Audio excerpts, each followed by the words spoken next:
আপনি মৃত্যুবরণ করার পর ফেরেশতারা এসে সঙ্গ দিতে বলবে, আমাদের সাথে কথা বলতে আর কত ভালো লাগবে তোমার, তোমার এবার কার সাথে কথা বলতে ইচ্ছা করে বলো।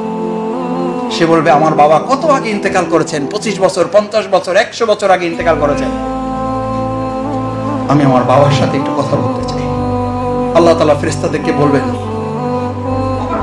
নিয়ে এসে ওকে পাশে বসায় দাও, পাশে বসায় দাও। আমি আমার মাকে এটা বলি এখনো, যে মা, ইসলামী আন্দোলনের জন্য আমি তোমাকে সময় দিতে পারি না। আমি তো এই জন্য সময় দিতে পারি না এই আশায় যে দুনিয়ার এই 1 ঘন্টা, দুনিয়ার এই 1 রাত, দুনিয়ার এই 1 দিন আল্লাহ তাআলা গোটা স্থায়ী জীবন দিয়ে যখন পূরণ করে আমাকে বলবেন, ওয়ান কলবি রাহলে মাসরুর, তোর গোটা পরিবারকে এবার তোর সাথে স্থায়ীভাবে দিয়ে দিলাম, এবার তোমরা আনন্দ করো, মাসরুর, আনন্দ করো। ইন্নাহু কানা ফি আহলিহি মাসরুর। আর এক দলকে বলা হবে, ওয়ায়াদু সুবুর ওয়ায়াসলা সাইদ, এদেরকে জাহান্নামে ফেলো।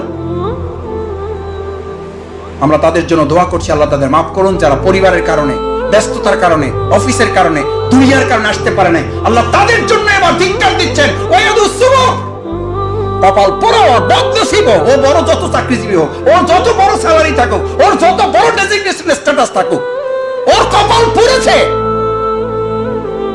কেন পুড়েছে? ও দুনিয়ার পছন্দ অপছন্দের মাপকাঠির ঊর্ধ্বে উঠে আমার জন্য পছন্দ অপছন্দ নির্ধারণ করতে পারে নাই। ওর কপাল পোড়া। ওয়ায়াসলা সাইর, এটা জান্নাতের নাম, এটা জান্নাতের নাম। আল্লাহ একটা জাহান্নামের নামই উল্লেখ করে মেনশন করেছেন ওই লোকদের জন্য যারা চাকরি, ব্যবসা, পরিবার, স্ত্রী, সন্তানের ভালোবাসা উপেক্ষা করে আল্লাহর দ্বীনকে ভালোবাসতে পারে নাই, আল্লাহর দ্বীনের আন্দোলনের নির্দেশকে পছন্দ করতে পারে নাই।